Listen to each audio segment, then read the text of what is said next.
They've almost finished loading our cargo. We should be ready to depart right on schedule, or so I'm told.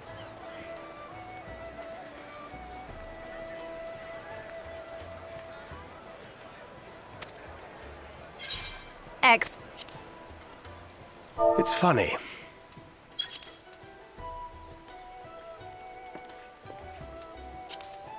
Master Louis Soir came here on a ship very much like this one. And now, years later, the street urchin he befriended that day is bound for his mentor's homeland. With his mentor's grandchildren, no less. Aye. 'Tis upon reflection that every twist of time's river and fate's whims are brought into sharp relief. Thou hast matured much in the intervening years. Wert thou not caught attempting to relieve Master Louisois of his purse scant moments after he made landfall upon this dock?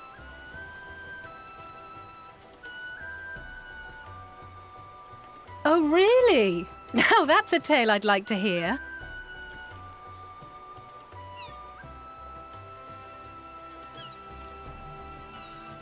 Will this be your first visit to Charlian, Sir Estinian?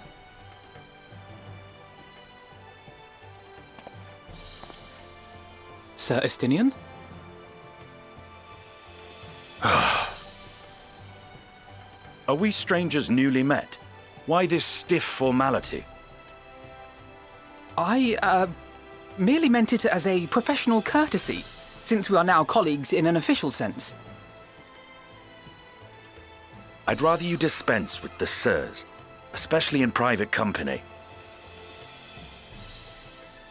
Or I'll be forced to respond in kind, little Lord Alphino. You've made your point, Estinian. Painfully well. Better.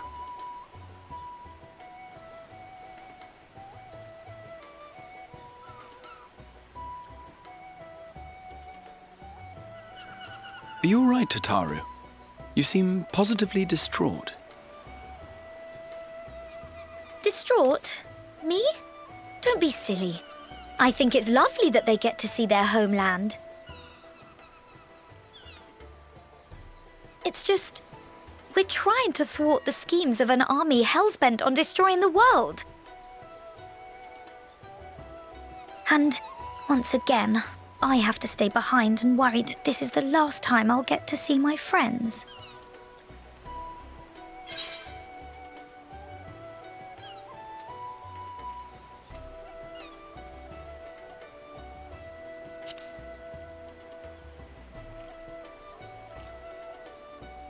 Well, that's hardly comforting.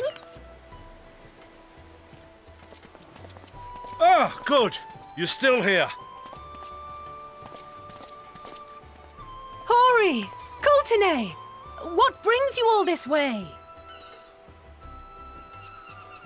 We're to assist the Maelstrom and the Kobolds with a lunar primal operation, so we thought we'd see you off before heading to the tower. Flamine and the others wish you all a safe journey and promise that they'll look after things here until you return. We will too, of course. Aye, we, your fellow Scions of the Seventh Dawn, will do our part to ensure the end of the world won't happen on our watch.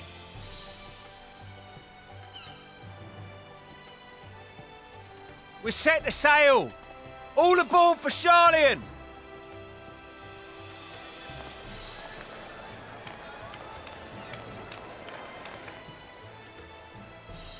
It's time.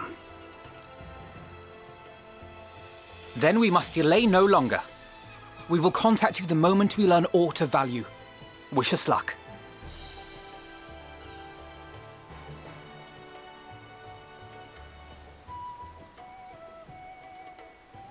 Have a safe journey, and please, be careful.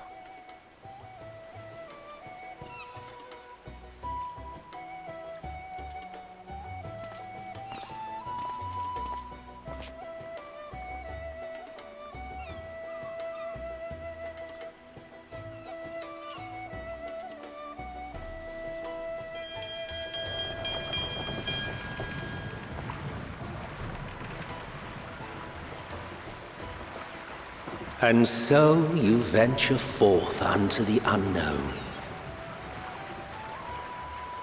A fate beyond the horizon that cannot be divined. A future undefined and in flux. In uncertain times, naught but the simplest words of wisdom will suffice.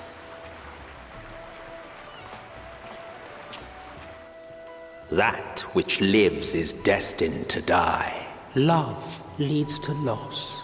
Every beginning has an end.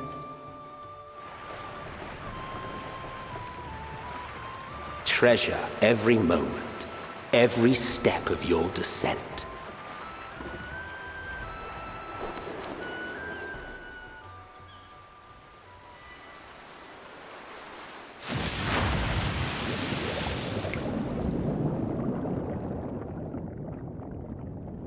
And there, in the depths where souls and stars rest, find your truth.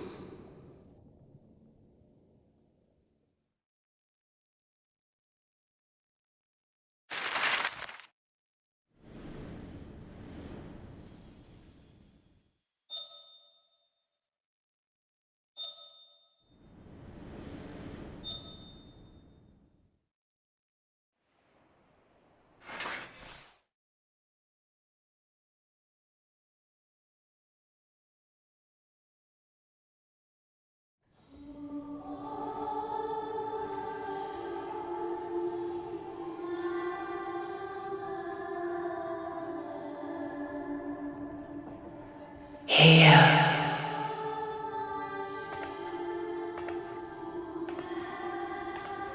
Feel.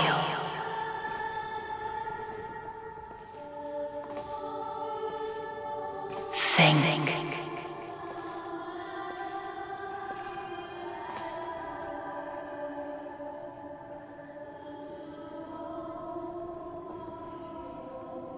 The day has barely dawned, my fellow earlier riser. Though we're hardly alone in that. Envious of those still sleeping soundly, no doubt.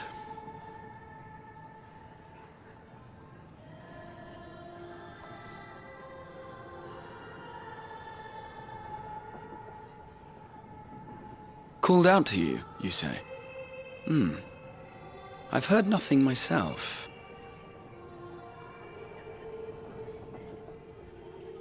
In any case, I dare say the sea air will do you good. Why not join the others on deck? Charlian should be coming into view at any moment.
My voice yet reaches you.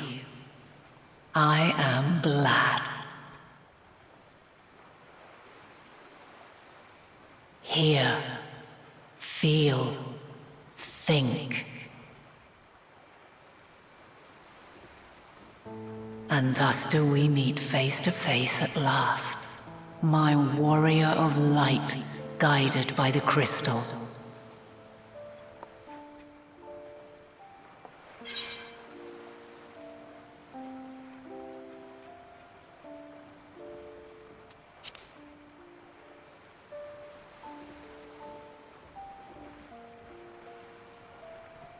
After your sojourn in the First, I believe you have your answer. You have gained an understanding of what I truly am, what Eidolon has always been, a primal.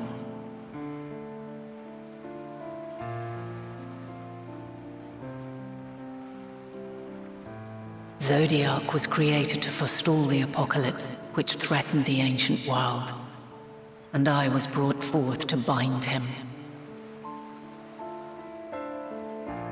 Yet 7 times now, those who would orchestrate a return to that bygone era have rejoined a shard to the god I had sundered.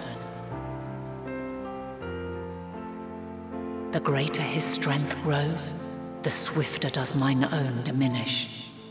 The power to draw your mind into the rift betwixt is no longer mine to wield. Yet though it taxes me sorely, I dare not leave these words unsaid.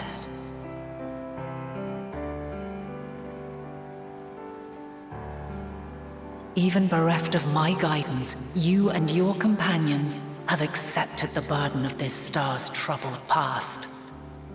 A conjunction has begun to form, an intertwining of your time and mine.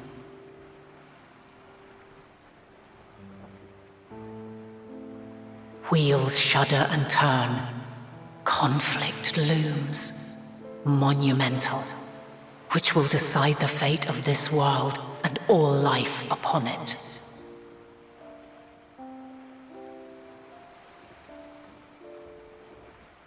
When you truly understand what is at stake, and your journey has prepared you to surmount the insurmountable, then shall I honor the promise made in another time, another age.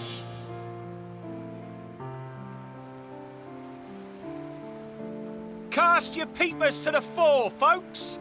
Sharlayan's just over yonder. I will not keep you further. Your traveler's heart must yearn to behold this unfamiliar land. We shall meet again, and soon.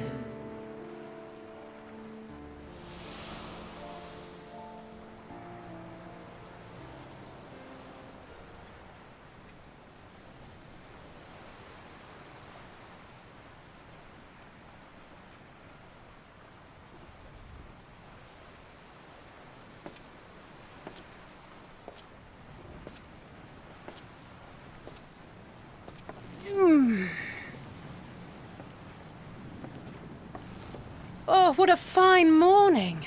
Oh, still a bit stiff, though. And a good morning to you too. Taking a look at the island already? Then let's go. Let's go! Might still be room in the prow if we're lucky.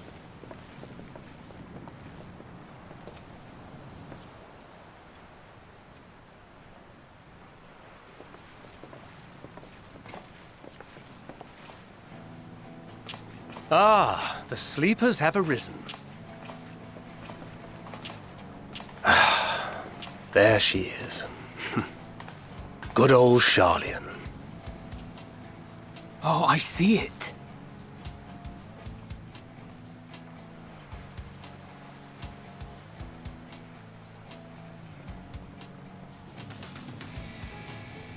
Home. Home at last. Well, maybe not in Father's eyes, but we'll manage on our own, if we must.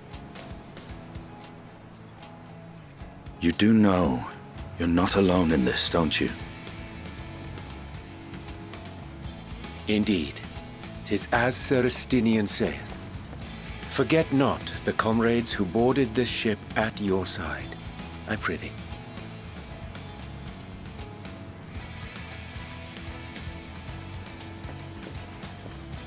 Thank you, my friends. We are ever grateful for your steadfast support. Upon arrival, we will be disembarking into the heart of Sharlayan proper.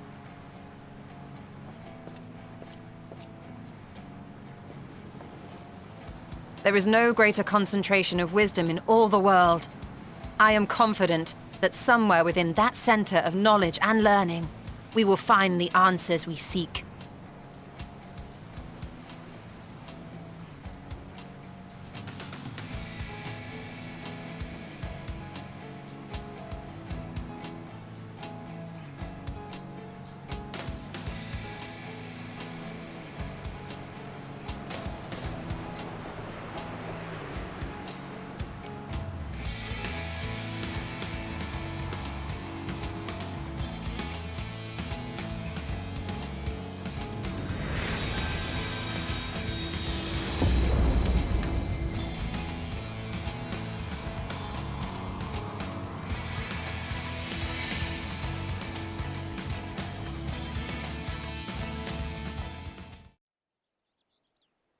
Sharlian, the solitary island nation of the northern seas.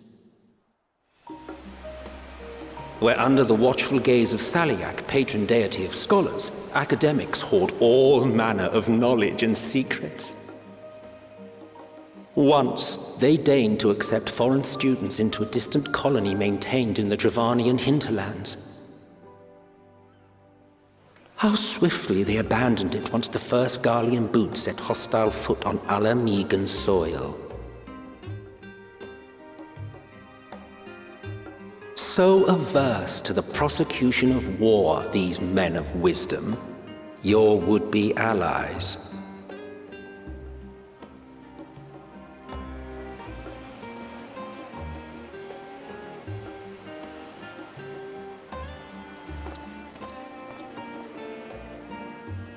I thought they'd never let us off the ship.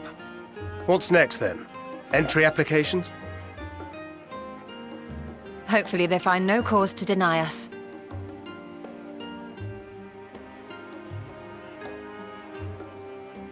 Hasn't Sharlian all but severed relations with foreign powers?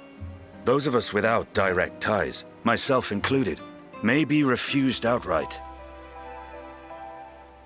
'Tis true that, as a nation, Sharlian only forms trade agreements with a select few neutral countries. But from a practical standpoint, an island cannot afford to be overly strict with its borders, especially not if that island's people are wholly devoted to the accumulation of knowledge. If one submits the proper paperwork, with satisfactory evidence of identity and intent, then foreigners may be granted entry. May.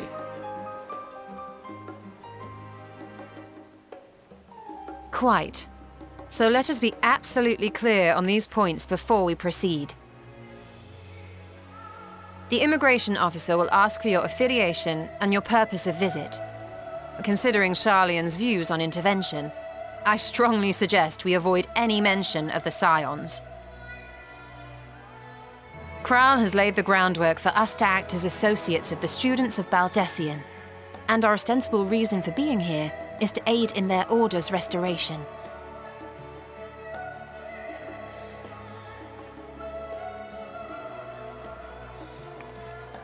Grahatir, it might expedite our progress should an actual student be seen at the head of our little group. Would you mind leading the way? Of course. The immigration officers were this way, as I recall. Shall we?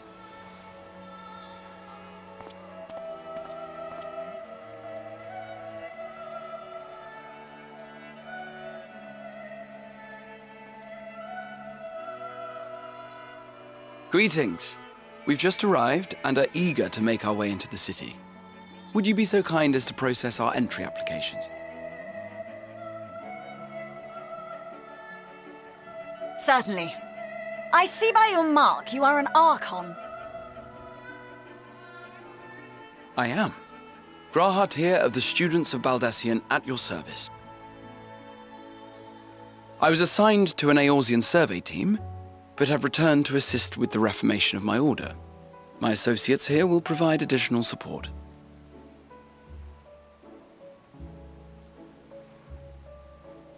Very good. I have paperwork detailing your group and its scheduled arrival for today. And it seems some few of your companions are also Archons.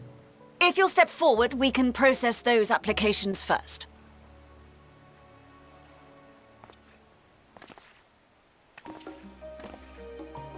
Ishtola rule.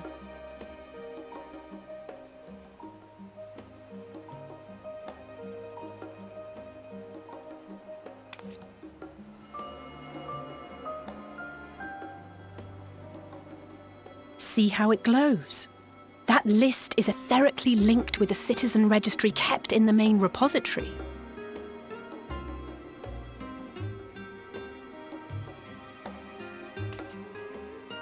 I've confirmed your status as Archons and amended your travel records accordingly. Welcome home. Now, who do we have here?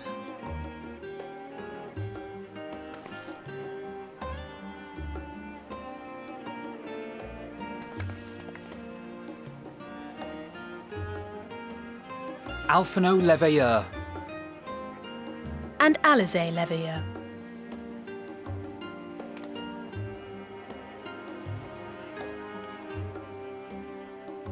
Your applications have also been approved.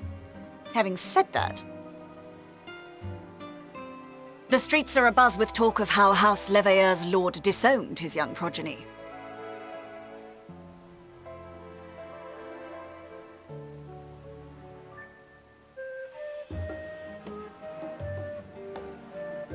And while such personal circumstances constitute no reason to deny you entry, I urge you to avoid exacerbating your present situation. Times are quite troubled enough already.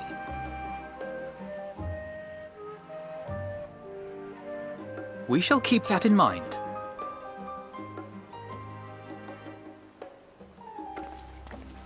These last two are not Sharlayan natives, but you will find their credentials are in order. An application was made in advance.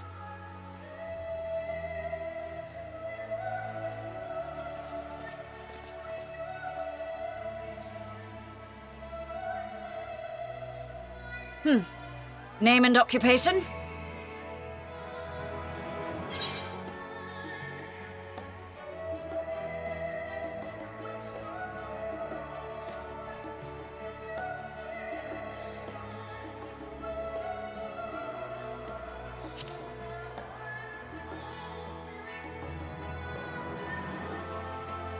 An adventurer. Well, I suppose that is considered a valid calling in your native Eorzea, and it does indeed match the profile provided. You may enter. And you, sir? Estinian Valino, formerly of the Order of the Knights Dragoon in Ishgard. Formally, at least. And what, pray tell, is your profession now?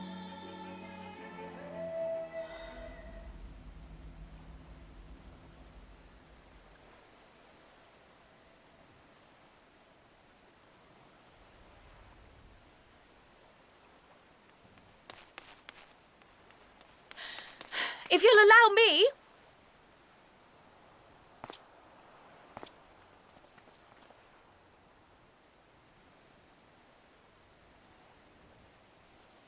My associate is a mercenary, hired for his strength at arms. Surely you are aware of the dangers we often face on our forays into the wilderness. Mistress Baldessian, if you insist on sponsoring his entry, then so be it. But while I appreciate that desperate times call for desperate measures, I find your choice of company concerning. Be advised that even a single misstep may have severe repercussions for your organization. I have every confidence in my chosen company, dear and trusted comrades that they are. But I thank you for your concern.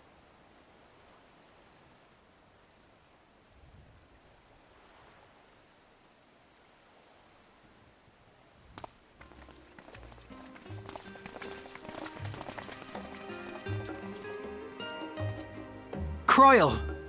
It is good to see you. Likewise. Long voyage notwithstanding, you will seem none the worse for wear. There is much to discuss, but this is hardly the place. Let's be on our way, shall we?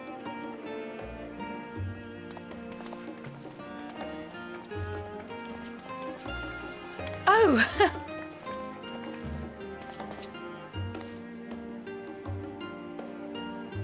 Welcome, friends, to Sharlayan. As your mercenary, I should hope my welcome includes a generous salary. Well, I had to say something, Sir Taciturn.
Pray forgive me. I was delayed.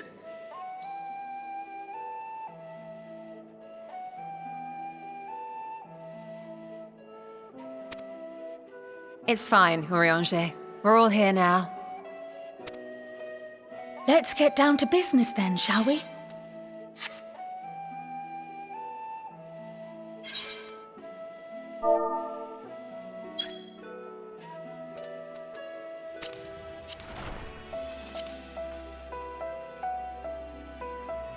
Come what may, we must prevent the Telophoroi's plans from coming to fruition. At present, I see two paths for gathering the information which may aid us in achieving that goal. The first involves an investigation into the change which has come over Sharlayan, not to mention the recent inscrutable behavior of the Forum. As most of you know, the 99 members of the Forum are elected from the general populace. This alone guarantees a plethora of opinion with regards to foreign policy. The bibliotheques, for example, are a group of conservatives which would have Sharlayan focus on recording history, while remaining entirely uninvolved in the making of it. And at the other extreme, we have advocates for proactive diplomacy and direct intervention. My grandfather Galef was one such member, as was Archon Louisois. Yet despite our diverse factions and philosophies, the recent vote to deny Eorzea's request for assistance was unanimous. Even more concerning was the fact that many cited other, more pressing duties as justification for their recalcitrance. Fortuno's refusal in Gridania had those same undertones. 'Twas as if, having stared unblinking into the face of impending doom, he had simply turned away to pursue something more important. But what could that possibly be? A mystery indeed, and one which I ask for your help to solve. Our future may depend on it. As for our second potential path, it concerns a request made directly to the students of Baldessian.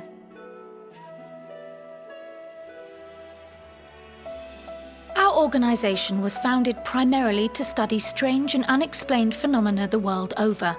Mysterious relics and ruins, arcane disturbances, and so forth.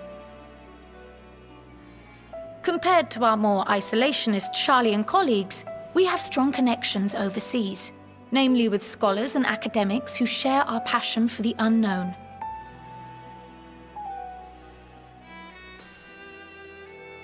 The request in question comes from one such acquaintance, Nidana, an alchemist residing in distant Thavnair. Her missive describes the sudden appearance of a tower, and the subsequent summoning of what I can only assume is a lunar primal.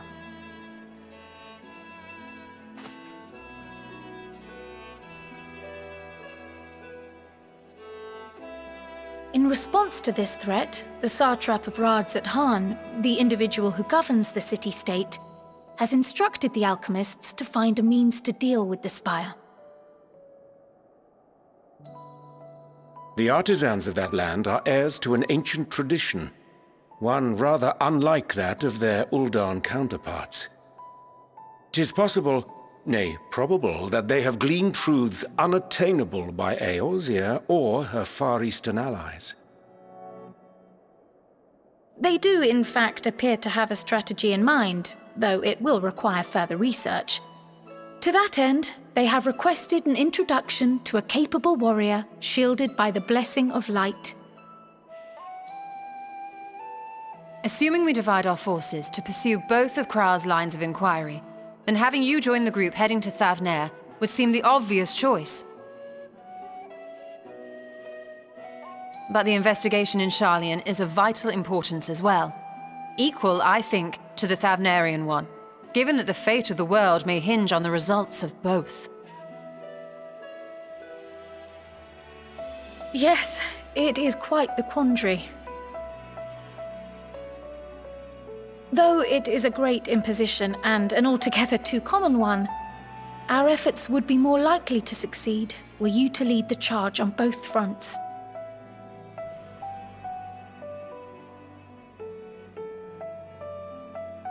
You are indeed our champion. As to which task to tackle first, we will defer to your decision. Let us next decide how everyone else might best be assigned. As for myself, I shall continue what I've begun in Sharlayan. I should also like to steal the services of an Archon or two. And thereby gain access to a greater range of reading material. I will help with that. Allow me to offer my assistance. I have some small amount of experience in the field of research.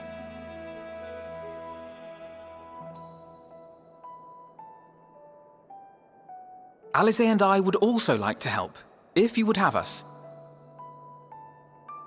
Anything to understand even a fraction of what our father and the Forum might be thinking. Of course! The more the merrier. Right. The rest of us will make the journey to Thavner. Thoughts? Objections?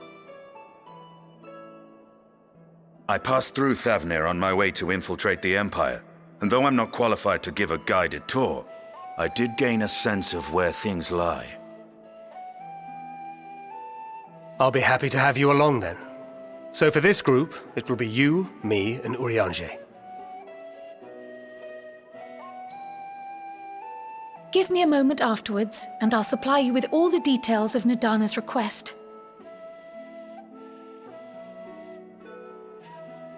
Consider this hall our rendezvous point once our respective tasks are complete. May our investigations prove fruitful.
Ha!